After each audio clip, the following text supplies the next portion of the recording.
अच्छी जी, स्टार्ट करते हैं आज का लेक्चर।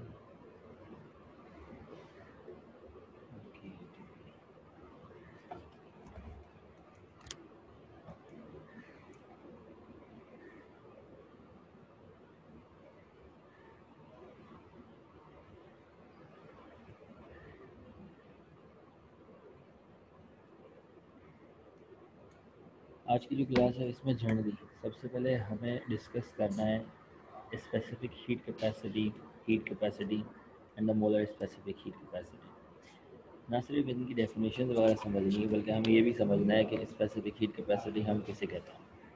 फॉर एग्जांपल अगर हम बात करने के लिए जा रहे हैं लेट्स से स्पेसिफिक हीट की, तो कुछ वर्ड से भी समझ में आ जाता है कि आपके पास अगर स्पेसिफिक हीट की बात हो रही है, स्पेसिफिक है ये हीट। और अगर मेरे पास एक ऑब्जेक्ट है, let's suppose we have an object of a mass, let's say it is 1 kg of a mass, ठीक है। We have to limit the object to 1 kg, और maybe we have another object the same mass 1 kg। लेकिन ये दोनों जो object हैं ये different materials के हैं। लेट्स से एक कॉपर का है, जो एक आयरन का है, या एक जो है वो वुड है लेट्स से, और दूसरा जो है वो कॉपर है। तो इनके जो मटेरियल हैं वो डिफरेंट है, लेकिन दोनों के जो मासेज हैं वो क्या है, यूनिट मासेज है। 1 unit mass, 1 kilogram of the mass both है। अगर मैं आपसे कहूँ कि इन दोनों ऑब्जेक्ट के ऊपर मैंने थर्मामीटर प्लेस कर दिया, ठीक है, इसके ऊपर भी थर्मामीटर लगा हुआ है और इसके ऊपर भी थर्मामीटर लगा हुआ है, और मैं ये चेक करना चाह रहा हूँ कि 1 डिग्री टेम्परेचर इसका कितना हीट देने पर बढ़ जाएगा। अब मान लेते हैं कि ये 1 डिग्री है, फॉर एग्जांपल ये जो है वो सपोज कर लेते हैं कि 20 डिग्री सेंटीग्रेड है, and this one is your 21 degree centigrade. Now your object is at a temperature of 20 degree centigrade, and similarly your object, second object, this one is your first object and this one is your second object। ये object जो है इसका temperature भी कितना है, मान लेते हैं कि 20 डिग्री सेंटीग्रेड, और हमें ये चेक करना है कि 21 डिग्री सेंटीग्रेड हीट करने के लिए, टेम्परेचर करने के लिए हमें इस ऑब्जेक्ट को कितनी हीट देनी होगी। Number one this object and number two this object. इस ऑब्जेक्ट को कितनी हीट देनी होगी और इस ऑब्जेक्ट को कितनी हीट देनी होगी इसका 1 डिग्री टेम्परेचर राइज करने के लिए। तो हमने क्या करा, इसको हीट प्रोवाइड करना शुरू करी, और the amount of heat we are providing we are measuring as well. हम ये चेक भी करेंगे जो हम हीट इसे प्रोवाइड कर रहे हैं कितनी है। अब जैसे ही आपने इसको delta Q amount of heat provide करा, उससे आपने क्या चीज़ ऑब्जर्व करी, आपने ऑब्जर्व करी कि जितना भी आपने हीट प्रोवाइड करा, कोई ना कोई ऐसा पॉइंट होगा, कोई ना कोई ऐसी हीट होगी जिसके बाद इसका जो टेम्परेचर है वो 1 डिग्री इंक्रीज़ हो गया। जब ये 20 डिग्री सेंटीग्रेड पे था, ये कहाँ पर चले गया, 21 डिग्री सेंटीग्रेड पे गया।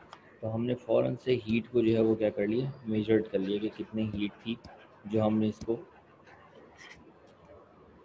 डिलीवर करी, कितनी heat follows into the system थी जिसने इसका टेम्परेचर 1 डिग्री सेंटीग्रेड जो है वो इंक्रीज़ कर दिया। ठीक है, तो यहाँ पर मैं ये बात कह सकता हूँ, जो हीट हमने प्रोवाइड करी है, this the heat, the amount of heat जो हमने इसको दी है, ये 1 डिग्री सेंटीग्रेड टेम्परेचर बढ़ाने के लिए रिक्वायर्ड थी, और 1 किलोग्राम ऑब्जेक्ट होना ज़रूरी था। क्योंकि अगर हम 1 किलोग्राम ऑब्जेक्ट के बजाय अगर 2 किलोग्राम ले लें और लेस ज़्यादा मास कंसिडर कर लें, तो फिर हीट भी बढ़ जाती है। जितनी हीट आप प्रोवाइड कर रहे हैं 1 किलोग्राम के मास को, अगर वो 400 जूल, मान लेते हैं कि 400 जूल के ऊपर इसका जो 1 डिग्री टेम्परेचर है वो बढ़ा लिया था, तो अब ऐसा नहीं होगा। अब अगर आप इसको 2 किलोग्राम का मास सपोज कर लेंगे and then again we are going heat the same object, तो अब ऐसा नहीं होगा कि ये 400 जूल लेकर ही ऑब्जेक्ट आपका हीट अप हो जाए। जिस तरह वाटर की मिसाल हम ले सकते हैं, अगर हमारे पास एक गिलास पानी का मौजूद है और पूरी बाल्टी पानी की मौजूद है, तो मुझे दोनों को 1 डिग्री बढ़ाना है। सबसे पहले किसका 1 डिग्री टेम्परेचर इंक्रीज़ हो जाएगा, जिसका मास कम होगा। तो एक बात तो ये समझ में आती है, जो हीट हम प्रोवाइड करते हैं वो डायरेक्टली प्रोपोर्शनल होती है मास के। ठीक है, अगर मास ज़्यादा होता जाएगा तो हमें हीट भी ज़्यादा प्रोवाइड करनी होगी, अगर मास कम होता जाएगा तो हीट भी कम प्रोवाइड करनी होगी। दूसरी तरफ अगर हम चेंज इन टेम्परेचर की बात करें, तो हमारे पास मौजूद है हीट जो कि टेम्परेचर को इंक्रीज़ कर रही है, तो दे आर डायरेक्टली रिलेटेड।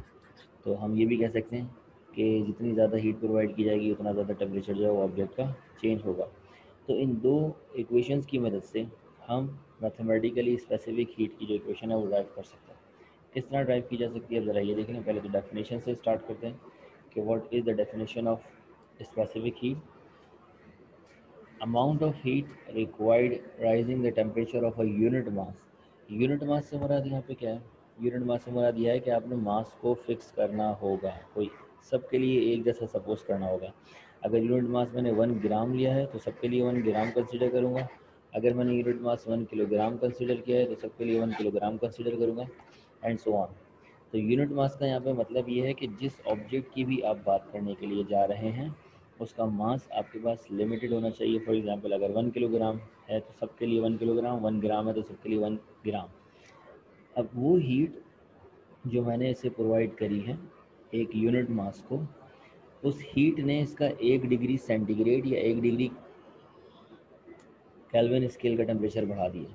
अच्छा, सेंटीग्रेड बढ़ा दे या सेल्सियस बढ़ा दे इससे कोई फ़र्क नहीं पड़ता। हालांकि ये दो स्केल जो है वो डिफरेंट स्केल हैं, लेकिन दोनों का जो चेंज आता है वो तो इक्वल आता है। नहीं, मैंने आपको बात समझाई थी, change in kelvin scale is equal to change in centigrade scale. तो 1 डिग्री भले वो केल्विन का बढ़ा दे या 1 डिग्री वो सेंटीग्रेड का बढ़ा दे, उसने 1 ही डिग्री बढ़ाया होगा।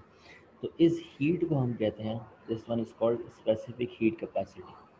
The amount of heat required rising temperature of a unit mass of a substance by 1 Kelvin or Celsius is called specific heat capacity।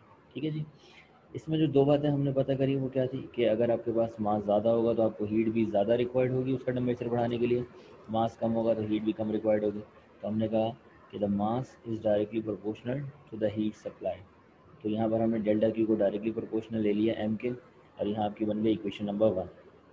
दूसरी तरफ टेम्परेचर और हीट तो वैसे ही डायरेक्टली रिलेट करते हैं, जितना ज़्यादा आप हीटअप करते जाएंगे उतना उसका टेम्परेचर इंक्रीज़ होता जाएगा। यहाँ पर हमने कहा कि heat supplied is proportional to the rise in temperature, delta Q is directly proportional delta T. अगर हम इसको इक्वेशन नंबर 1 कह देते हैं और इसको इक्वेशन नंबर 2, तो फिर मैथमेटिकली हमें दोनों इक्वेशनों को करना होगा कंबाइन। कंबाइन करने बस कंबाइन करने के बाद हमारे पास जो फाइनल इक्वेशन आएगी वो भी delta Q is proportional to mass into change in temperature. जब भी प्रोपोर्शनलिटी का साइन हटता है तो क्या आता है आपके पास, इक्वल्स टू का साइन आता है जैसे कि यहाँ पर आया है, और एक कांस्टेंट आता है जैसे सी यहाँ पर कांस्टेंट आया है, और सी ही यहाँ पे रिप्रेजेंट कर रहे हैं स्पेसिफिक हीट कैपेसिटी, कि सी हर ऑब्जेक्ट के लिए डिफरेंट डिफरेंट होगी। अगर लेट्स से मैं आपसे कहता हूँ कि मैंने same amount of heat provide करी है आयरन को, और उतनी ही हीट मैंने प्रोवाइड करी है सैंड को, लेट्स से रेत को, तो क्या होगा कि जो आपकी सैंड है उसका टेम्परेचर जो है वो इतनी जल्दी इंक्रीज़ नहीं होगा, जबकि आयरन जो है उसका टेम्परेचर जल्दी इंक्रीज़ हो जाएगा। तो आपसे इसका रीज़न पूछा जाए क्या होगा, इसका रीज़न होगा specific heat. The specific heat capacity of iron is greater than the specific heat capacity of sand. तो उसकी वजह से क्या होता है कि आयरन जो है वो जल्दी हीट अप हो जाता है, जबकि हम दोनों को एक साथ at the same time heat up करने के लिए रखते हैं। दोनों का टेम्परेचर भी हम एक जैसा चेक कर रहे हैं और दोनों को मास भी हम एक जैसा प्रोवाइड करें। अगर 1 किलोग्राम मास सैंड का है तो 1 किलोग्राम मास ही आपके पास किसका मौजूद है, आयरन का मौजूद है। लेकिन आप ये नोटिस कर रहे हैं कि जो आयरन है वो उसका 1 डिग्री जल्दी इंक्रीज़ हो जाएगा, और जो आपके पास सैंड है उसका 1 डिग्री देर से इंक्रीज़ होगा। तो जिसका जल्दी इंक्रीज़ हो रहा है which means the specific heat of that material is greater comparatively with the other one. तो यहाँ पर हमने कहा कि where C is the constant of proportionality and is called the specific heat capacity और सिंपली स्पेसिफिक हीट। यूनिट की बात की जाए स्पेसिफिक हीट कैपेसिटी की क्या होगी, तो हम निकाल सकते हैं इसके फार्मूले से। जैसा कि आप जानते हैं कि Q जो है वो रिप्रेजेंट कर रहा है हीट को, और हीट की जो यूनिट होती है वो जूल होती है, डिवाइडेड बाय यहाँ पर M जो है वो रिप्रेजेंट कर रहा है मास को, और मास की यूनिट होती है kilogram. And the next one delta T, change in temperature. अब चेंज इन टेम्परेचर आप सेंटीग्रेड में ले लें या केल्विन में ले लें कोई फ़र्क नहीं पड़ता, तो ये भी इसकी स्टैंडर्ड यूनिट ही कहलाएगी। और जूल पर किलोग्राम इंटू सेंटीग्रेड अगर मैं लिख दूँ तो इससे भी कोई फ़र्क नहीं पड़ता, ये भी स्टैंडर्ड ही गिराई, क्योंकि चेंज तो केल्विन स्केल में और सेंटीग्रेड स्केल में इक्वल ही होता है ना। हालांकि सेंटीग्रेड स्केल आपका स्टैंडर्ड स्केल नहीं है, लेकिन चेंज के एतबार से वो सेंटीग्रेड और केल्विन स्केल एक ही हो जाता है। तो this is called your specific heat capacity. अब प्रॉब्लम यहाँ पर ये आती है कि जब हम बात करते हैं गैस की, तो गैस के लिए स्पेसिफिक हीट कैपेसिटी जो होती है वो काफ़ी नहीं होती। गैस के लिए हमें नोट डाउन करनी होती है मोलर स्पेसिफिक हीट कैपेसिटी, यानी कि हम गैस के एक मोल को कंसीडर करेंगे, हम गैस के मास को कंसीडर नहीं करेंगे। क्योंकि जो जैसे कि हमें बताया जाता है कि अगर आपके पास किसी भी गैस का एक मोल मौजूद है, किसी भी गैस का एक मोल मौजूद है तो उसके अंदर कितने पार्टिकल होंगे? एवोगाड्रोस नंबर के मुताबिक 6.02 × 10⁻23। जब आपने स्मॉल में एम लिखा, नोट्स में वहाँ एन लिखा हो।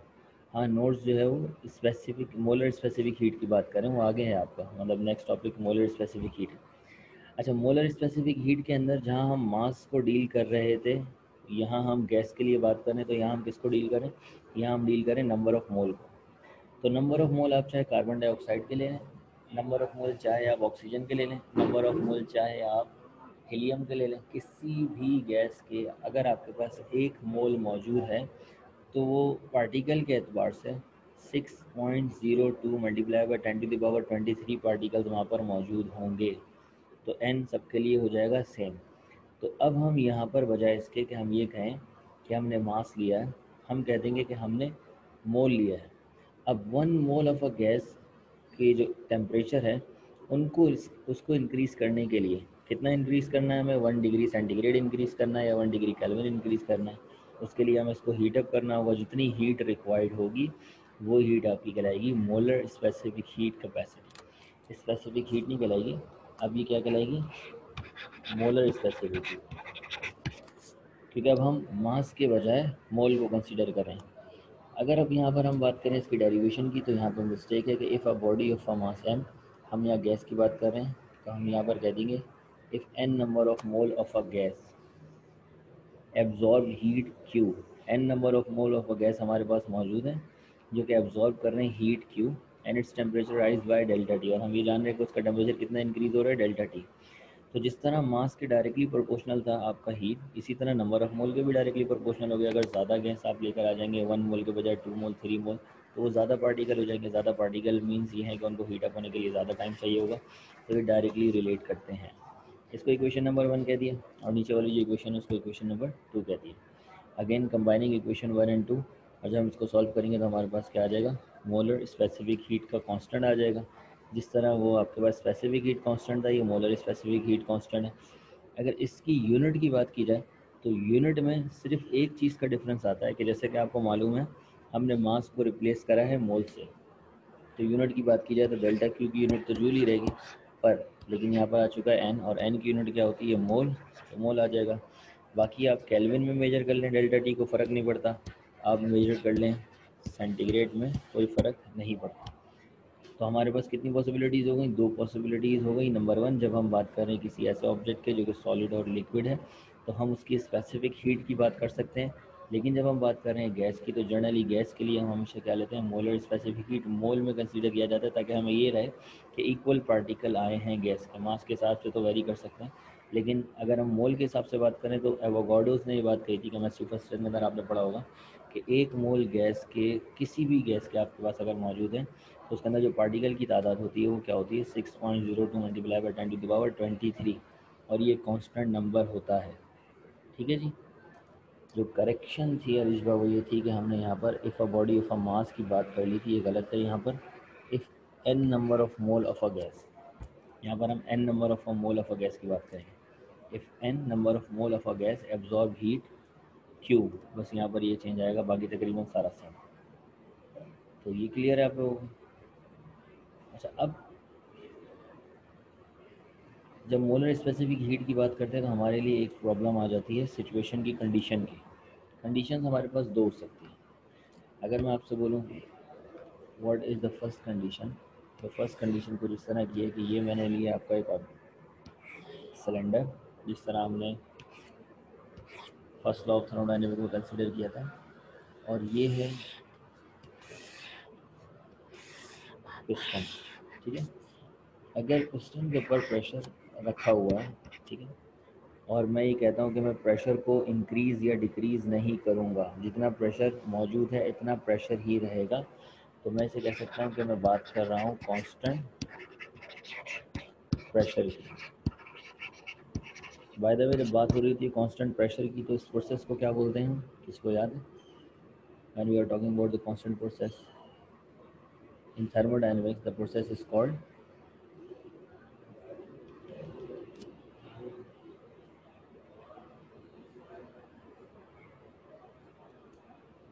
सी के बाद तो एन आना चाहिए स्टेप 2 में। इसको एम सी कहेंगे, मोलर स्पेसिफिक हीट कहेंगे ना, यहाँ पर जो आप बोल रही हो एम सी मतलब मोलर स्पेसिफिक हीट, ठीक है।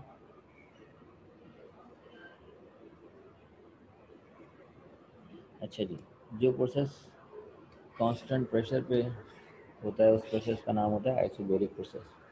तो अगर मेरे पास ये गैस मौजूद है जिसको मैं हीट कर रहा हूँ, ठीक है।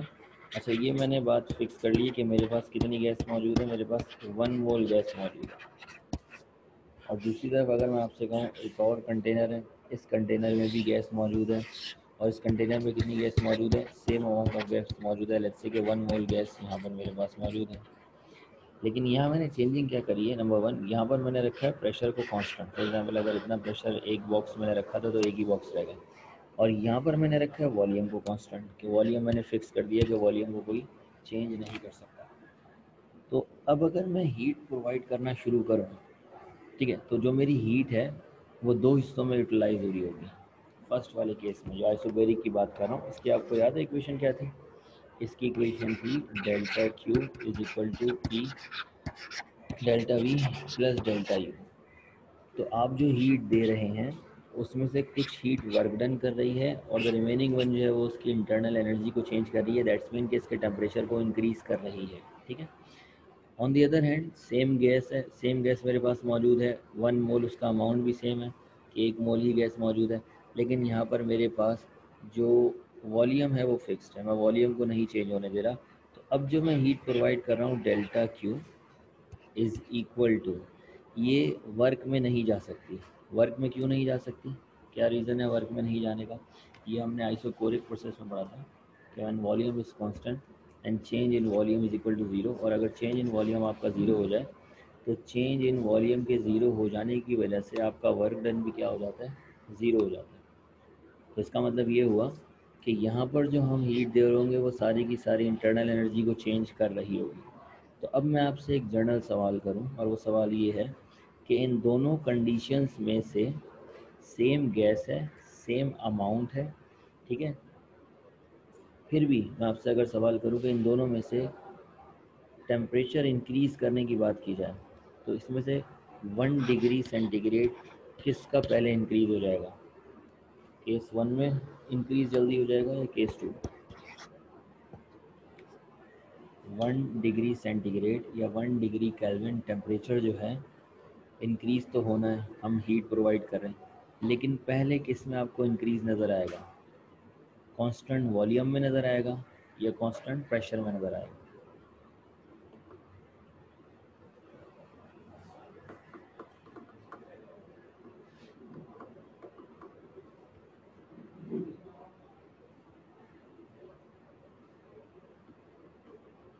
हाँ जी, जोया ने बता दिया। और कोई इसके अलावा?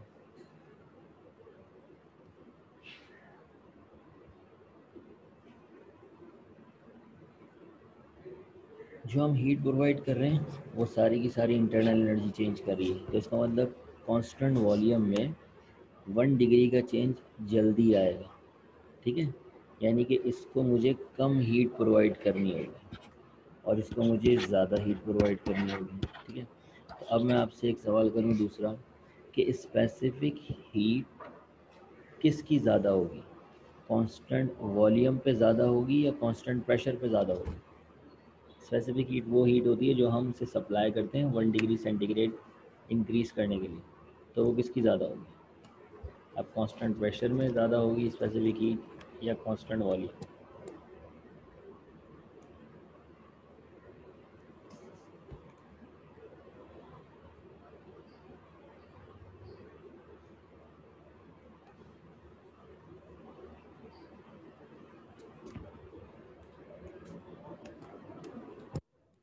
हाँ जी, तो इसका जवाब है कि वॉल्यूम को जब हमने हीट अप किया, ठीक है, तो कम हीट देने पर ही इसका 1 डिग्री इंक्रीज़ हो गया, और उसी को तो स्पेसिफिक हीट कहते हैं। तो इसका मतलब इसकी स्पेसिफिक हीट कम होगी, वेरेज जब हम बात करें प्रेशर की तो इसकी स्पेसिफिक हीट हमेशा क्या होगी, ज़्यादा होगी, ठीक है जी। तो अब ज़रा इसकी डेफिनेशंस को देख लेते हैं। डेफिनेशंस इंतहाई आसान है कि आपने ये याद रखना है कि अगर हम बात करें कांस्टेंट वॉल्यूम की,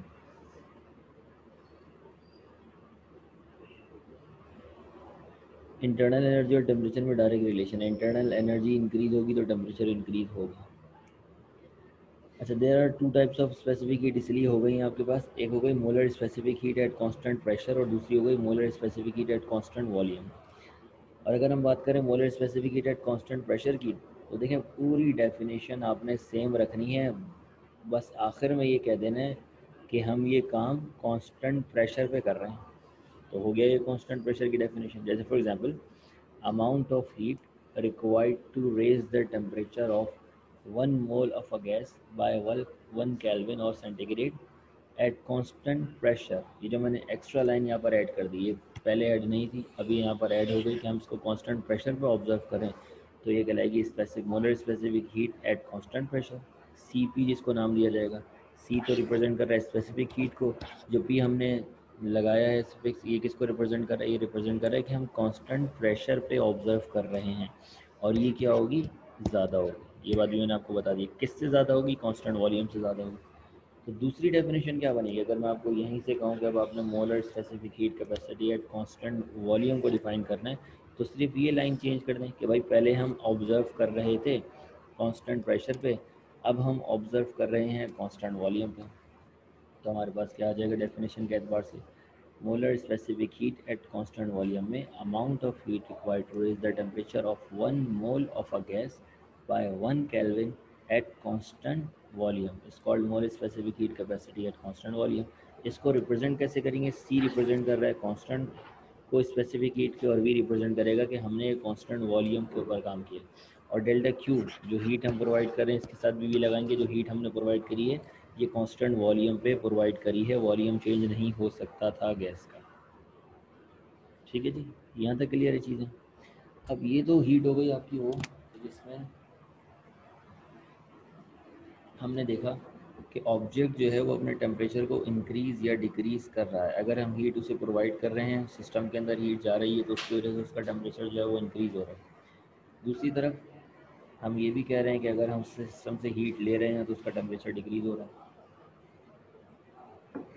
अब ऐसी सिचुएशन आती है, मैं आपसे कहता हूँ कि मेरे पास एक आइस क्यूब मौजूद है और मैं इसको हीट दे दूँ, ठीक है। अच्छा, ये बात याद रखना, हीट जो है वो एनर्जी है, और energy can nether be create not be destroyed. ना हीट क्रिएट की जा सकती है ना डिस्ट्रॉय की जा सकती है, ये चीज़ को याद रखना।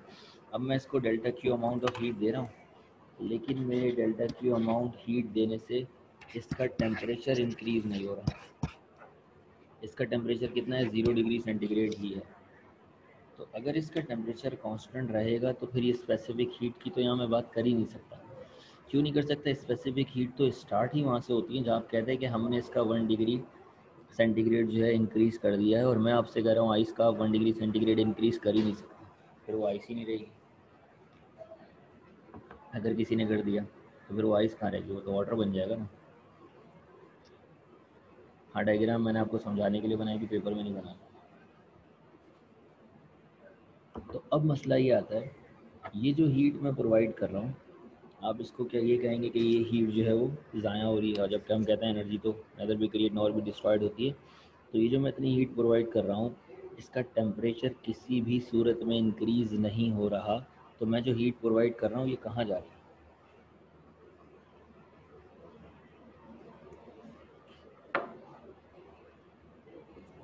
तो इसका जवाब है आपके पास कि जो आपके मॉलिक्यूल्स हैं आइस के, वो सॉलिड स्टेट में, और सॉलिड इंटरनल एनर्जी नहीं जा सकती। इंटरनल एनर्जी टेम्परेचर से ही ताल्लुक़ रखती है। अगर आप कह रही हो कि इंटरनल एनर्जी चेंज हो रही है, तो भाई इंटरनल एनर्जी और टेम्परेचर एक ही तो बात है। अगर इसकी इंटरनल एनर्जी चेंज हो गई तो उसका टेम्परेचर चेंज हो गया। फिर ये जो हीट हम प्रोवाइड कर रहे हैं कहाँ जा रही है, ये जा रही है कि इसके जो मॉलिक्यूल्स सॉलिड स्टेट में थे, एक दूसरे से बहुत ज़्यादा क्लोज टुगेदर थे, इनको इसने तेज़ तेज़ मूव करवा के एक दूसरे से दूर करना शुरू कर दिया, जिसकी वजह से ये आइस जो कि सॉलिड स्टेट में थी, कन्वर्ट होना शुरू हो गई किसके अंदर, लिक्विड स्टेट में। तो अब जो आप हीट प्रोवाइड कर रहे हैं, इससे मर के भी इसका टेम्परेचर चेंज नहीं हो सकता, क्योंकि किसी से भी पूछ लो आप आइस का टेम्परेचर कितना होगा, वो बोलेगा 0 डिग्री सेंटीग्रेड। अगर आप आइस को हीट दे रहे हैं 10 घंटे तक, 1 साल तक, 50 साल तक आप उसे हीट देते रहें, लेकिन अगर मैं बोलता हूँ कि वो आइस ही है, तो आइस का टेम्परेचर कितना होगा, 0 डिग्री सेंटीग्रेड। तो फिर आइस की जो है स्टेट चेंज हो रही है कि उसमें से कुछ आइस पिघल के क्या बन रही होगी, वाटर बन रही होगी, लिक्विड बन रही होगी, जिसकी वजह से जो हीट है हमारी उस काम में यूटिलाइज हो रही होगी। तो हीट डिस्ट्रॉय नहीं हो रही, हीट कहाँ यूटिलाइज हो रही है, हीट उसकी स्टेट को चेंज करने में लग रही है, टेम्परेचर इंक्रीज नहीं हो रहा। इस हीट को हम कहते हैं लेटेंट हीट। लेटेंट हीट कौन सी हीट होती है, ये स्पेसिफिक हीट नहीं हो सकती, स्पेसिफिक हीट में 1 डिग्री टेम्परेचर बढ़ना ज़रूरी है। जबकि लेटेंट हीट कौन सी हीट है, इसके अंदर आपका कोई भी सब्सटेंस जिसको आपने कंसीडर किया है, उसका एक स्पेसिफिक मास आपने लिया है, उसकी जो स्टेट है वो चेंज हो रही होती है। अब स्टेट चेंज होने की भी दो कंडीशंस हो सकती हैं। हो सकता है कि वो सॉलिड से लिक्विड हो रही हो, वो सॉलिड से लिक्विड हो रही हो, या फिर लिक्विड से गैस हो रही है। जैसे फॉर एग्जांपल, जब आपकी आइस होती है तो वो सॉलिड होती है, हम उसको हीट करते हैं तो वो वाटर बन जाता है जो कि लिक्विड होता है। अगर वाटर को भी मैं मज़ीद हीट करता रहूँ तो फिर क्या होगा, वो बुखारात बन के उड़ जाएगा, तो वो क्या होता है, आपके गैस होते हैं। तो इसका मतलब ये हुआ कि दो जगह पर आपकी स्टेट चेंज होती है। जैसे नंबर वन, ये मेरे पास था, आइस मौजूद थी, आइस का टेम्परेचर 0 डिग्री सेंटीग्रेड, मैंने इसको किया हीट, हीट करने की वजह से ये किस में कन्वर्ट हो गया, वाटर में कन्वर्ट हो गया, ठीक है। और अब इस वाटर का जो टेम्परेचर है वो कितना हो गया, 0 डिग्री सेंटीग्रेड। अब वाटर का टेम्परेचर ज़ीरो से थोड़ा ज़्यादा होना शुरू होगा। अब क्या होगा, अब अगर मैं इसको हीट दूंगा तो इसका टेम्परेचर चेंज होगा, टेम्परेचर चेंज होकर कितना हो जाएगा, 100 डिग्री सेंटीग्रेड। और 100 डिग्री सेंटीग्रेड पे अगर मैं इसको दोबारा हीट दूंगा तो अब इसका टेम्परेचर इंक्रीज़ नहीं होगा, ये अपने बॉइलिंग पॉइंट पर पहुंच चुकी है। अब अगर मैं इसको टेम्परेचर दूंगा तो ये गैस बन के एवापोरेट होना शुरू हो जाएगी। तो इसका मतलब ये हुआ कि 100 डिग्री सेंटीग्रेड के बाद दोबारा से स्टेट चेंज होगी, और ये जो है आपका, जिसको हम लिक्विड कह रहे हैं, लिक्विड वाटर, ये किस में कन्वर्ट होने लगेगा, गैस में। तो यहाँ से यहाँ आपकी स्टेट चेंज हुई, देन अगेन टेम्परेचर चेंज हुआ, देन जब वो 100 डिग्री सेंटीग्रेड पे पहुँच गया तो दोबारा से क्या हुई, स्टेट चेंज हुई। तो एक ही सिचुएशन में एक ही चीज़ को लेके हम मुख्तलिफ कंडीशंस को वेरीफाई कर सकते हैं। लेकिन जहाँ पर भी आपकी स्टेट चेंज हो रही है, इसे हम क्या कहेंगे, हम इसे कहेंगे लेटेंट हीट। ये स्पेसिफिक हीट हरगिज़ नहीं कराएगी। तो इसका मतलब ये हो गया 0 से 100 जो है ये आपकी लेटेंट हीट है, जो आपकी ज़ीरो से, सॉरी आइस को जो वाटर में कन्वर्ट कर रहे हैं आपकी लेटेंट हीट है। 0 से 100 जो लेके जा रहे हैं ये आपकी स्पेसिफिक हीट है। और दोबारा 100 के ऊपर जो इसको आप बॉईल करके गैस बना रहे हैं ये दोबारा से लेटेंट हीट है। तो जहाँ पर आपकी स्टेट चेंज हो रही होगी, मतलब सॉलिड और लिक्विड के टेम्परेचर में चेंज आ रहा है, सॉलिड और लिक्विड के टेम्परेचर में अगर चेंज आ रहा है तो वो स्पेसिफिक हीट है। जबकि अगर कहा जा रहा है कि उनकी स्टेट के अंदर चेंज आ रहा है तो वो लेटेंट हीट है। सिंपल से आसान सी लैंग्वेज के अंदर हम ये कह सकते हैं। अब लेटेंट हीट की भी दो टाइप्स हो गई। दो टाइप्स क्यों हो गई मैंने आपको बताया, एक तो सॉलिड से लिक्विड हो रही होगी और दूसरी लिक्विड से गैस में कन्वर्ट हो रही होगी। जो सॉलिड से लिक्विड के अंदर कन्वर्ट हो रही होती है उसे कहते हैं वो फ्यूज़ हो रही होती है, ठीक है। तो वो कहलाती है लेटेंट हीट ऑफ फ्यूजन। जबकि दूसरी तरफ जो लिक्विड से गैस में कन्वर्ट हो रही होती है वो वेपराइज हो रही होती है, तो हम उसे कहते हैं लेटेंट हीट ऑफ वेपराइजेशन, ठीक है जी। डेफिनेशन के एतबार से अगर डेफिनेशन देखी जाए क्या बनेगी, तो वो हीट जो किसी भी अमाउंट जो हमने कांस्टेंट कंसीडर किया है, इसका यूनिट मास का मतलब क्या होता है, यूनिट मास का मतलब होता है कि एक कोई ख़ास यूनिट आप ले लो और उतनी ही लेना सबके लिए। फॉर एग्जांपल अगर आप ग्राम ले रहे हो यूनिट तो 1 ग्राम लोगे सबके लिए, अगर आप 1 किलोग्राम ले रहे हो तो 1 किलोग्राम लोगे सबके लिए। क्योंकि जब आप बुक्स में या कहीं और जगह इसकी डेफिनेशन देखेंगे तो बाज़ वक़्त लिखा हुआ होता है latent heat of fusion is the amount of heat required to melt 1 kilogram of a substance. तो 1 किलोग्राम ऑफ अ सब्सटेंस बोल देता है। तो 1 किलोग्राम भी एक स्पेसिफिक यूनिट है ना, तो उसने स्पेसिफिक यानी कि सबके लिए 1 किलोग्राम को स्टैंडर्ड मान के रख दिया। कोई कह देगा 1 ग्राम, तब भी बात सही है, सबके लिए 1 ग्राम आपने कंसीडर करना है। तो यूनिट मास की स्टेट को चेंज करने के लिए जो हीट आप प्रोवाइड करते हैं उस ऑब्जेक्ट को, वो हीट आपकी लेटेंट हीट ऑफ फ्यूजन कहलाती है, जिसमें आपका ऑब्जेक्ट जो है वो क्या हो रहा होता है, मेल्ट हो रहा होता है, ठीक है। इसमें अगर फार्मूले की बात की जाए तो आपका फार्मूला बनता है delta Q is equal to M कितना मास आपने मेल्ट किया और H F latent heat of fusion constant कहलाता है आपका एच एफ। ठीक है जी। इसके अंदर डेल्टा टी नहीं आ सकता क्योंकि टेम्परेचर तो इंक्रीज़ ही नहीं हो रहा ना, टेम्परेचर इंक्रीज़ कर भी नहीं सकते, टेम्परेचर इंक्रीज़ हो गया तो स्पेसिफिक हीट हो जाएगी, लेटेंट हीट तो रहेगी नहीं। तो यहाँ पर क्या चेंज है, क्या अलग है कि कांस्टेंट भी आ रहा है, मास भी आ रहा है, लेकिन डेल्टा टी नहीं आ रहा है क्योंकि यहाँ पर टेम्परेचर चेंज नहीं हो रहा है। इस बात को आपने दिमाग में रखना है। ठीक है जी। यूनिट की बात की जाए तो आपसे पूछिए लेटेंट हीट ऑफ फ्यूजन की यूनिट क्या होगी, तो उसके अंदर केल्विन या सेंटीग्रेड नहीं आएगा, बाकी तो सब सेम है। देखिए क्यू हीट को रिप्रेजेंट कर रहा है, एम मास को रिप्रेजेंट कर रहा है, तो उसकी यूनिट हो जाएगी जूल पर किलोग्राम। लेकिन क्योंकि वहाँ पर डेल्टा टी आ रहा था और डेल्टा टी की वजह से हम क्या लेकर आ रहे थे, हम केल्विन या सेंटीग्रेड लेकर आ रहे थे, तो वो यहाँ पर नहीं आएगा। एच एफ को वर्ड्स में क्या कहते हैं, एच एफ को specific latent heat of fusion कहते हैं। Latent heat of fusion H F है, जैसे सी जो है वो आपका स्पेसिफिक हीट है, इसी तरह एच एफ जो है वो आपका लेटेंट हीट ऑफ फ्यूजन। अगर लेटेंट हीट ऑफ फ्यूजन समझ में आ गया है तो लेटेंट हीट ऑफ वेपराइजेशन समझाने की ज़रूरत नहीं है, आप लोग खुद एक्सप्लेन कर सकते हैं कि सीधी सी बात है, यहाँ पर आपके पास जो लिक्विड होगा वो इतना हीट अप हो चुका होगा कि अब हम उसे मज़ीद हीट नहीं कर सकते, उसका टेम्परेचर नहीं बढ़ा सकते। अब अगर हमने उसको हीट करा तो वो हीट उसकी स्टेट को चेंज करने में चली जाएगी। ऐसी हीट को हम कहते हैं लेटेंट हीट ऑफ वेपराइजेशन, कि टेम्परेचर को चेंज किए बगैर। देखो अब टेम्परेचर चेंज नहीं होगा, मैं आपसे पूछूँ बॉइलिंग वाटर का टेम्परेचर कितना होगा, 100 डिग्री सेंटीग्रेड, लेकिन वो उस पर बॉयल होकर बुखारात बन के ऊपर की तरफ उड़ तो रहा होगा ना, गैस में कन्वर्ट तो हो रहा होगा। लेकिन जो नीचे रिमेनिंग वाटर होगा उसका टेम्परेचर नोट करो, फिर वो 100 ही रहेगा। वाटर का बॉइलिंग पॉइंट 100 है, इसका मतलब ये है वाटर का टेम्परेचर 101 डिग्री सेंटीग्रेड हो ही नहीं सकता। आप उसको 101 डिग्री सेंटीग्रेड करने की कोशिश करेंगे, वो एवेपोरेट हो जाएगा, वो वेपराइज बन के उड़ जाएगा। ठीक है, तो इस बात को नोट कर लें। अच्छा, जो लेटेंट हीट ऑफ फ्यूजन है, स्पेसिफिक हीट है, या लेटेंट हीट ऑफ वेपराइजेशन है, ये सब कांस्टेंट है और ये कांस्टेंट वैल्यूज़ वो पेपर में लाजमी आपको देगा। लेकिन वाटर के जो होते हैं वो, क्योंकि वाटर एक ऐसी चीज़ है जो जनरली सबसे ज़्यादा इस्तेमाल की जाती है, 75% अर्थ के अंदर वाटर आपका मौजूद है, तो इसके जो लेटेंट हीट ऑफ फ्यूजन और लेटेंट हीट ऑफ वेपराइजेशन जो है ना, इसकी वैल्यूज़ जो है वो आपको नहीं देता। तो ये कोशिश करें कि आप याद कर लें, दो वैल्यूज़ मैंने वाटर के लिए लिख दी। ये एक्चुअल में वाटर के लिए नहीं कहलाएगी, ये आइस के लिए भी कहलाएगी, क्योंकि आइस की स्टेट चेंज हो रही है, वो फ्यूज़ हो रही है किसके अंदर, लिक्विड के अंदर। और यहाँ लिक्विड से क्या चेंज हो रहा होगा, गैस के अंदर चेंज हो रहा होगा, तो फिर ये यूज़ करेंगे। अगर लिक्विड से गैस कन्वर्ट हो रहा है तो एच वी यूज़ करेंगे, और अगर आइस आइस से लिक्विड हो रहा है यानी कि सॉलिड से लिक्विड हो रहा है तो फिर हम एच एफ यूज़ करेंगे। ठीक है जी, यहाँ तक क्लियर है। अब एक टॉपिक जो हमने पहले पढ़ा था जिसका नाम था थर्मल इक्विलिब्रियम, अगर आपको याद हो, तो उससे रिलेटेड आपका एक न्यूमेरिकल है। लेकिन इस न्यूमेरिकल को सॉल्व करने के लिए आपको लॉ ऑफ हीट एक्सचेंज को भी समझना होगा और थर्मल इक्विलिब्रियम को भी समझना होगा। हम सपोज़ कर लेते हैं कि हमारे पास एक ये बॉक्स है, और ये जो बॉक्स है ये ऐसा बॉक्स है कि जिसके अंदर से ना हीट बाहर जा सकती है ना इस बॉक्स के अंदर हीट आ सकती है। ये हीट को अपने अंदर मेंटेन रखेगा।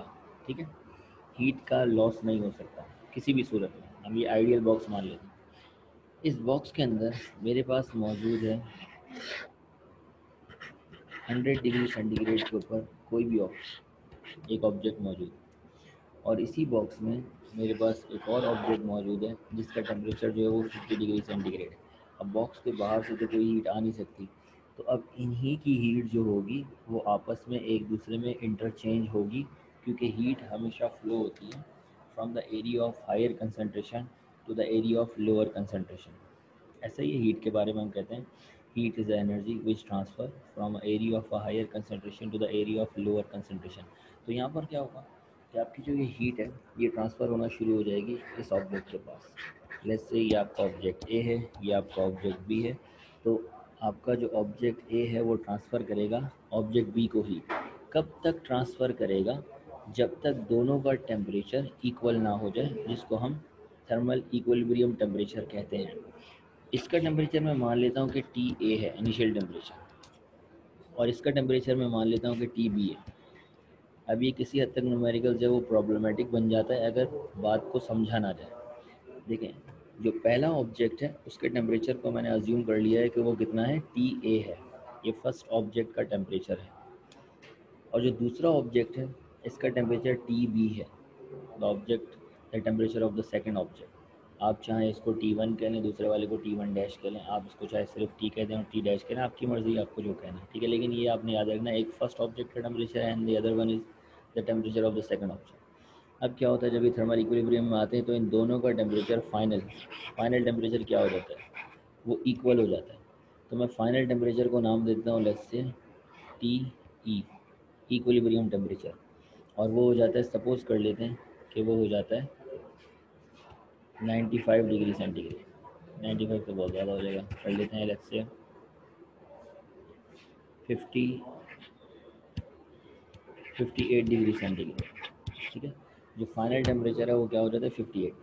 अब इसका भी टेम्परेचर 58 हो चुका है फाइनल टेम्परेचर, और इसका भी टेम्परेचर 58 हो चुका है। अब ना 100 है ना 50 है।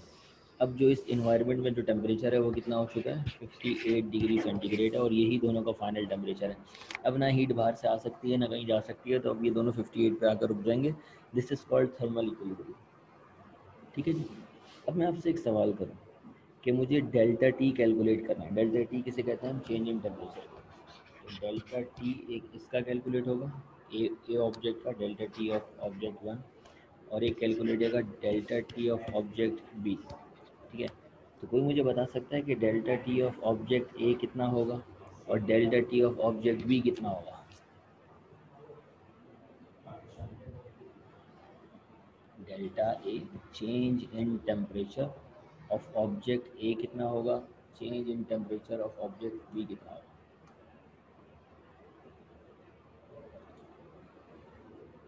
42 ए का,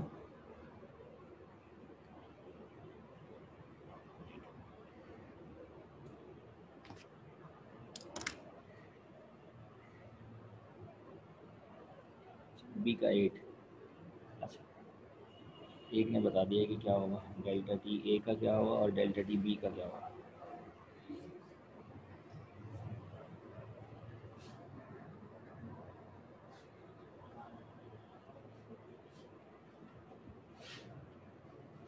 बिल्कुल सही, फकिया ने भी सही बताया कि जो टेम्परेचर है ए का डेल्टा टी क्या होगा और बी का डेल्टा टी क्या होगा।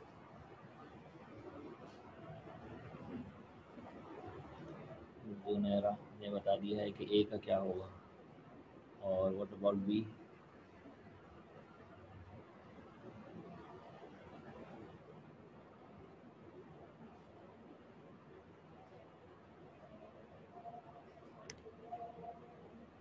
सर ये आइस अंदर है ब्लॉक, नहीं नहीं, आइस वाइस नहीं है, ये एक ऐसा बॉक्स है जिसमें से हीट ना इन हो सकती है ना आउट हो सकती है। अजान होना शुरू हो गई है, आप लोग इसके आंसर को लिख दीजिए चैट पे, मैं आंसर देख लूँगा सबके, और इंशाल्लाह नमाज के बाद फिर कंटिन्यू करेंगे। ये आंसर मुझे चाहिए कि डेल्टा ए के लिए डेल्टा टी क्या होगा और बी के लिए डेल्टा टी क्यों होगा, क्योंकि इससे रिलेटेड बहुत अहम जो इन्फॉर्मेशन है फिर वो आपसे शेयर करिए, जिससे आपका पूरा न्यूमेरिकल सॉल्व होगा, ठीक है। तो इंशाल्लाह फिर कंटिन्यू करेंगे नमाज के बाद। एलिजिबल 52 नहीं हो सकता। डेल्टा टी बी के लिए जब हमें कैलकुलेट करना होगा उसके लिए ज़रा फार्मूले को नोट डाउन करें। जब आपने डेल्टा टी ए निकाला होगा, डेल्टा टी ए, तो आपने क्या करा होगा, आपने माइनस करा होगा टी ए के टेम्परेचर को माइनस इक्विलिब्रियम टेम्परेचर से। और जब आपने डेल्टा टी बी निकाला होगा, जब आपने टी बी के टेम्परेचर को टी ई के टेम्परेचर को माइनस किया होगा टी बी के टेम्परेचर से। अब ये आपने क्यों किया, इसके पीछे रीज़न ये था कि हमेशा बड़ी वैल्यू को छोटी से माइनस किया जाता है। तो टी ई अगर ग्रेटर होगा तो ये बाद में आएगा, पहले आएगा सॉरी, और अगर टी ई लेस होगा तो ये बाद में आएगा। तो ए ऑब्जेक्ट के लिए, जिसको मैंने ऑब्जेक्ट ए का नाम दिया हुआ है, इसके लिए जो इक्विलिब्रियम टेम्परेचर है वो कम है क्योंकि इसका टेम्परेचर डिक्रीज़ हो रहा है। जबकि दूसरी तरफ जो टी बी है उसके लिए जो इक्विलिब्रियम टेम्परेचर है वो ज़्यादा है। तो इसीलिए हमने एक जगह पे T E minus T B करा और दूसरी तरफ T A minus T E करा। तो ये डिफरेंस क्यों है, ये डिफरेंस इसलिए है कि ऑब्जेक्ट जो हैं उनके जो इनिशियल टेम्परेचर हैं वो इक्विलिब्रियम टेम्परेचर से कंपेयर किए जाते हैं उस लिहाज से डेल्टा टी मालूम किया जाता है। अब अगर हम बात कर लेते हैं, हमारे पास एक ऑब्जेक्ट कहीं से और आ जाता है। अभी तो हम दो ऑब्जेक्ट की बात करें, लेट्स से अब हमारे पास तीन ऑब्जेक्ट आ जाते हैं। ये है मेरे पास ऑब्जेक्ट वन, ये है मेरे पास ऑब्जेक्ट टू, और ये है मेरे पास ऑब्जेक्ट थ्री। ये सारे इस रूम में थर्मल इक्विलिब्रियम है। इसका टेम्परेचर जो है वो 20 डिग्री सेंटीग्रेड है, इसका टेम्परेचर जो है वो 80 डिग्री सेंटीग्रेड है, इसका टेम्परेचर जो है वो सपोज कर लेते हैं 20 डिग्री सेंटीग्रेड।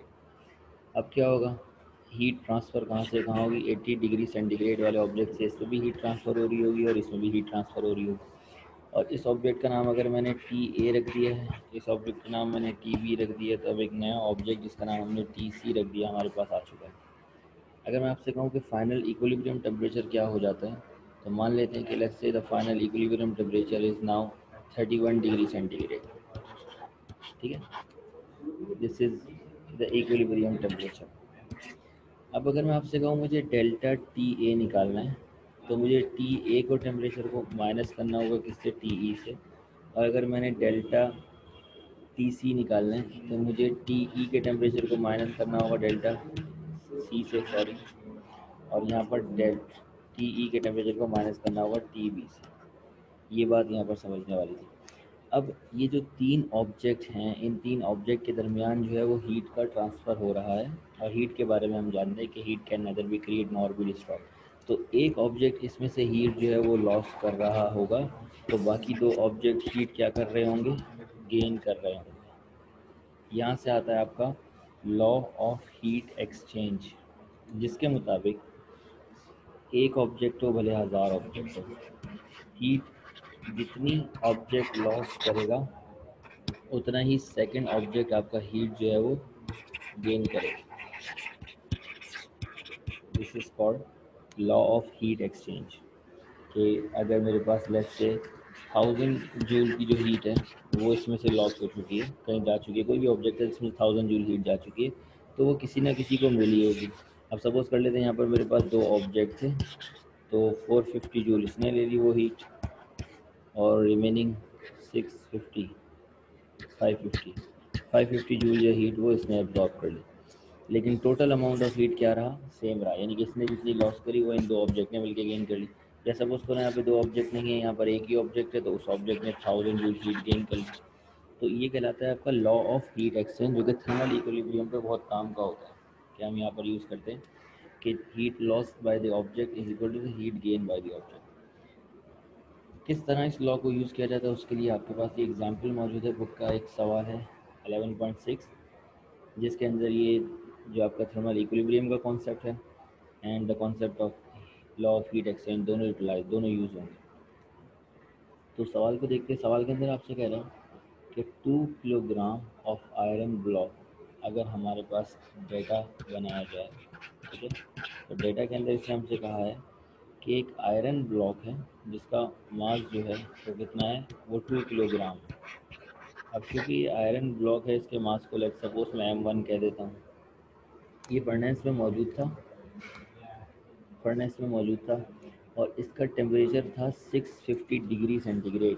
तो इसके टेम्परेचर को मैं कह देता हूँ लेट्स से T1। पहले ऑब्जेक्ट का टेम्परेचर कितना है, 650 डिग्री सेंटीग्रेड।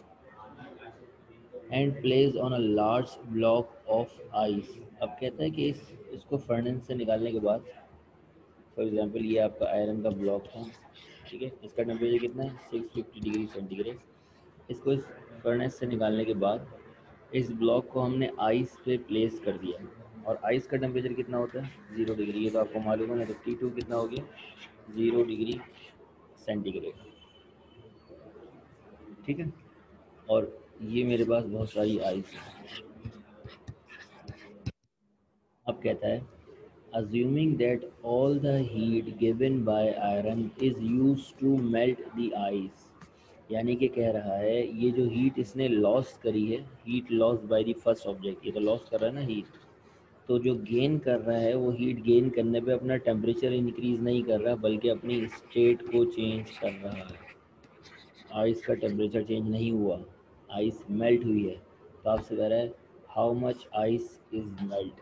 बताएं कितनी आइस, यानी कि मास टू आपसे बोल रहा है कि मालूम करें कितनी आइस जो है वो आपकी मेल्ट हो जाएगी। ये यहाँ पर आपसे सवाल है।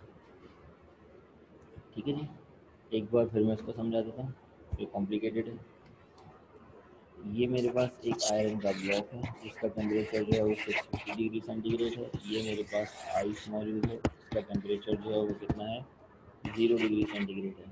मैंने इस आयरन को प्लेस कर दिया इस आइस के ऊपर, तो ये लोग थर्मल इक्विलिब्रियम में आ गए, जिसकी वजह से आइस पिघलना शुरू हुई और आइस जो है वो पिघल के किसके अंदर कन्वर्ट होना शुरू हो गई, वाटर में।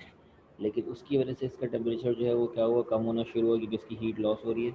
और फाइनल टेम्परेचर इसका कितना हो गया, 0 डिग्री सेंटीग्रेड, क्योंकि आइस में किसी भी चीज़ को रखो और आइस अगर वहाँ पर मौजूद है तो उसका टेम्परेचर भी आइस के बराबर हो जाता है। तो फाइनल टेम्परेचर इसका कितना हो गया, 0 degree centigrade. This one is the final temperature of the iron block. क्योंकि आइस उसने कहा है कि अज्यूमिंग दैट ऑल द, जो जितनी भी हीट हमने दी है वो सारी की सारी आइस को मेल्ट करने में चली गई। इसका मतलब इतनी ज़्यादा आइस मौजूद थी कि वो मेल्ट हो जा रही थी, टेम्परेचर इंक्रीज़ नहीं हुआ इसका, यहाँ पर ये समझाना चाह रहा हूँ। ठीक है जी। तो अब अगर मैं आपसे कहूँ हीट लॉस कौन कर रहा है, अगर मैं यहाँ पे वो फार्मूला लगाऊँ, heat loss by the object is equal to heat gain by the other one. तो हीट लॉस कौन कर रहा है, हीट लॉस कर रहा है आपका आयरन। ठीक है, और हीट गेन कौन कर रहा है, हीट गेन आपकी आइस कर रही है जिससे वो अपनी स्टेट को चेंज करे। आयरन का टेम्परेचर चेंज हो रहा है, ठीक है, जबकि आइस की स्टेट चेंज हो रही है, ये भी याद रखना। ठीक है, अब हम आते हैं ज़रा फार्मूले की तरफ। जब हमने कंडीशन लगाई, जो कि कंडीशन के मुताबिक मेल्ट आइस का टेम्परेचर चेंज हुआ होगा ना, तभी तो वो मेल्ट हुई। देखो, अगर मेरे पास एक गिलास है, उस गिलास के अंदर 2 क्यूब आइस के मौजूद हैं, सिर्फ 2 क्यूब, बाकी वो सारा वाटर है, तो उस वाटर का टेम्परेचर क्या होगा, वही होगा जो आइस का टेम्परेचर है। वाटर का टेम्परेचर उस वक्त तक इंक्रीज़ नहीं हो सकता जब तक आइस वहाँ से ख़त्म ना हो जाए। जब आइस बिल्कुल मेल्ट हो जाती है उसके बाद टेम्परेचर वाटर रिसीव करना शुरू करता है, वरना इससे पहले आप जो टेम्परेचर देते हैं वो आइस को मेल्ट होने में चला जाता है। तो आइस का टेम्परेचर चेंज नहीं हुआ, आइस की स्टेट चेंज हुई, और आइस की स्टेट चेंज होने में वो हीट हुई। आइस का टेम्परेचर 0 है, 0 डिग्री सेंटीग्रेड पे क्या आइस नहीं हो सकती। ठीक है जी। तो जब तक आइस मौजूद हो, जो वाटर भी अगर मौजूद है, वाटर विद आइस, के आइस और वाटर मिक्स टुगेदर है, तो जो वाटर होगा उसका टेम्परेचर 0 डिग्री सेंटीग्रेड ही होगा। ठीक है जी। तो आइस का टेम्परेचर चेंज नहीं हो सकता, वाटर का भी चेंज नहीं हो सकता जब तक उसके अंदर आइस मौजूद है, क्योंकि आइस उसका टेम्परेचर होने नहीं देगी चेंज। अब हम आ जाते हैं अपनी एक्चुअल बात की तरफ, कि हम यहाँ पर फार्मूला लगाने के लिए जा रहे थे सोल्यूशन में, heat loss by the first object is equal to heat gain by the other one। ठीक है जी।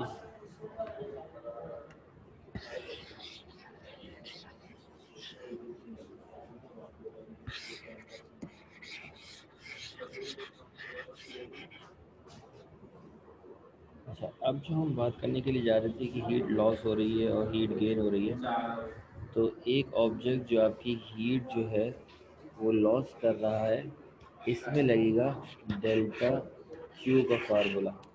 Simple delta Q, specific heat वाला फार्मूला, क्योंकि इसमें हो रहा है टेम्परेचर चेंज। ठीक है।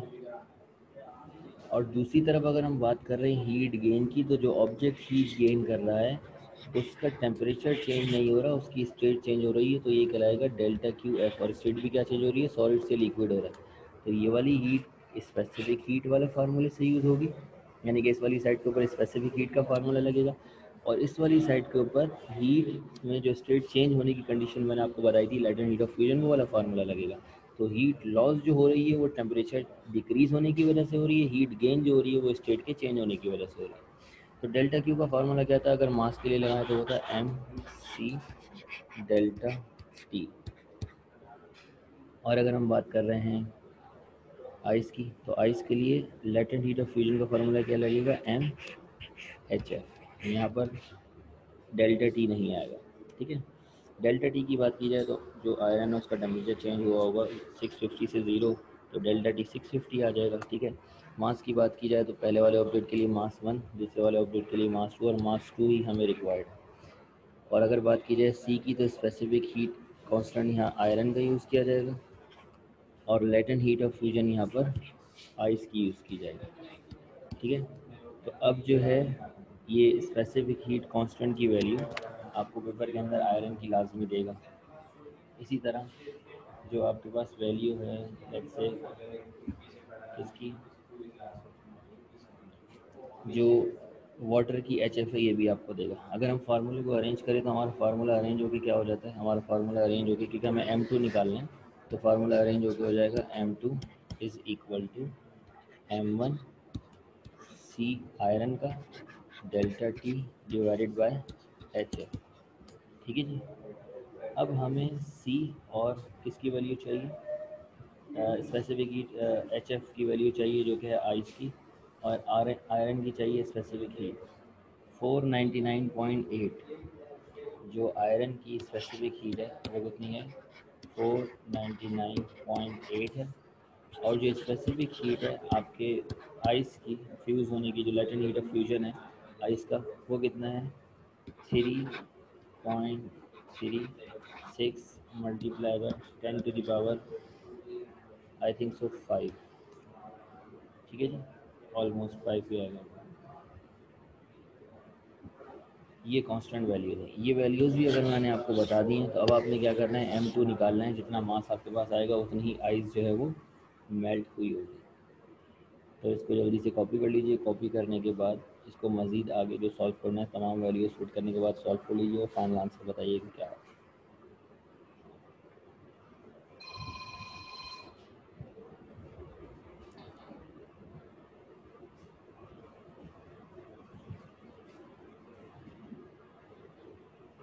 दे रहा है।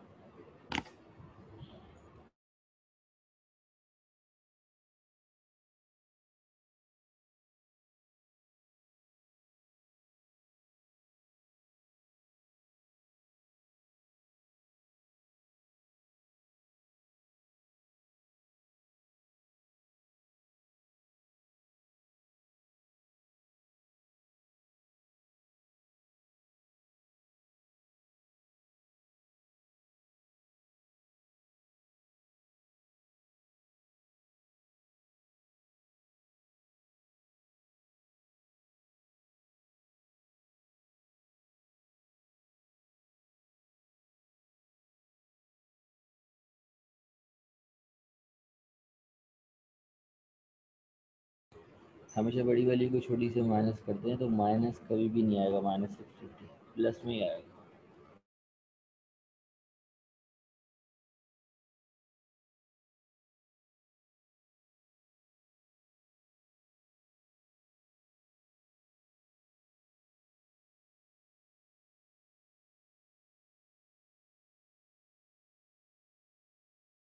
डेल्टा टी का माइनस रिमूव कर दो तो ज़ुनैरा आपका आंसर सही हो जाएगा, बाकी आंसर सही है। ठीक है, टेम्परेचर को चेंज करना है।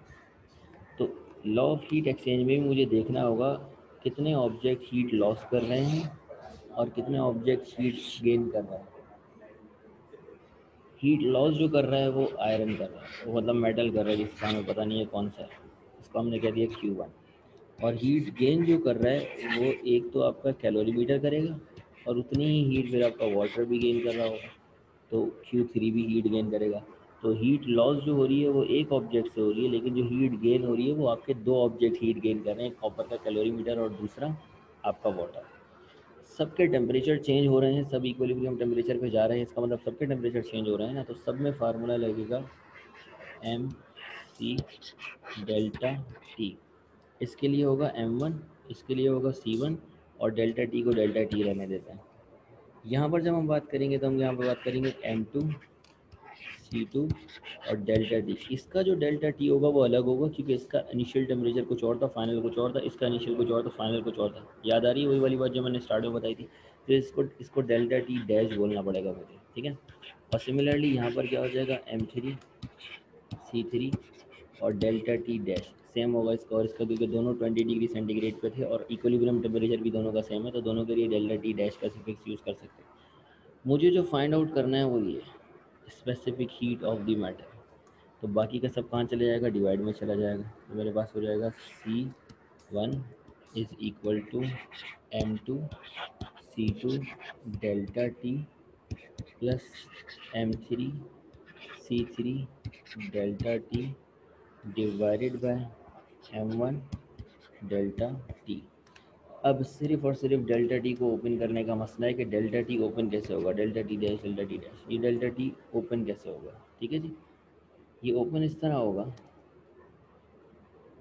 कि P1 is equal to M2 C2। इसका जो डेल्टा टी है, अब मुझे बताएं फाइनल टेम्परेचर टी ई ज़्यादा है या इनिशियल टेम्परेचर ज़्यादा था वाटर के लिए या कॉपर के कैलोरीमीटर के लिए। तो फाइनल टेम्परेचर ज़्यादा था ना, हमेशा ज़्यादा में से कम को माइनस करते हैं, तो टी ई को माइनस करेंगे टी डैश से, इसका डेल्टा टी ये हो जाएगा। इस तरफ आ जाए M3 C3, यहाँ पर भी क्या हो जाएगा T E minus T dash हो जाएगा। जबकि नीचे की तरफ अगर हम बात करें तो यहाँ पर आएगा M1, और इसका जो डेल्टा टी था उसका इनिशियल टेम्परेचर ज़्यादा था, इसका मतलब T1 ज़्यादा था इस ऑब्जेक्ट का, लेकिन फाइनल टेम्परेचर जो कि इक्विलिब्रियम था वो कम था, तो T1 माइनस टी ई होगा। इस चेंजेस का ख्याल आपने लाजमी रखना है जब भी आप न्यूमेरिकल को सॉल्व कर रहे हैं। ठीक है जी, सारी वैल्यूज़ आपको गिवन है, कोई भी, अब भले बहुत सारी चीज़ें यहाँ पर आ गई हों लेकिन कोई भी एक ऐसी चीज़ नहीं है जो आपको गिवन ना हो, सारी चीज़ें आपको मालूम है। वैल्यूज़ सब्स्टिट्यूट करें, सब्स्टिट्यूट करने के बाद आपके पास C1 का आंसर आ जाएगा जो कि मेटल की स्पेसिफिक हीट होगी, और इसकी यूनिट क्या होगी, जूल पर मोल इंटू कैलोरी, जूल पर किलोग्राम कैलोरी, ये स्पेसिफिक हीट ऑब्जेक्ट की। तो क्या हो जाएगा, जूल पर किलोग्राम इंटू। मुझे बताएं इसका आंसर क्या है, तो आज की क्लास को यहाँ पर एंड करते हैं।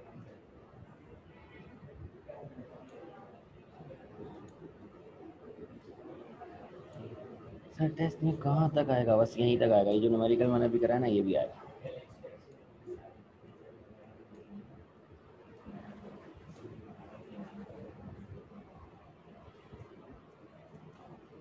फिर मैं आपको जो न्यूमेरिकल जो आपको क्लास वर्क के तौर पर मुझे देना वो भी दिखा देता हूँ।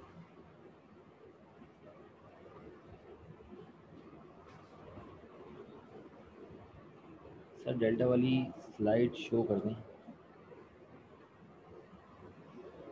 डेल्टा वाली स्लाइड, ये कौन सी स्लाइड है, डेल्टा है ना, तो टेम्परेचर का यूनिट चेंज करने की ज़रूरत नहीं है बिजना, क्योंकि जो डेल्टा होता है तो उसमें दोनों का टेम्परेचर माइनस होता है, माइनस होकर तो आंसर वही आ जाता है, तो क्या ज़रूरत है चेंज करने की। डेटा दिखा दूँ, डेटा वाली स्लाइड, या डेटा वाली स्लाइड आपकी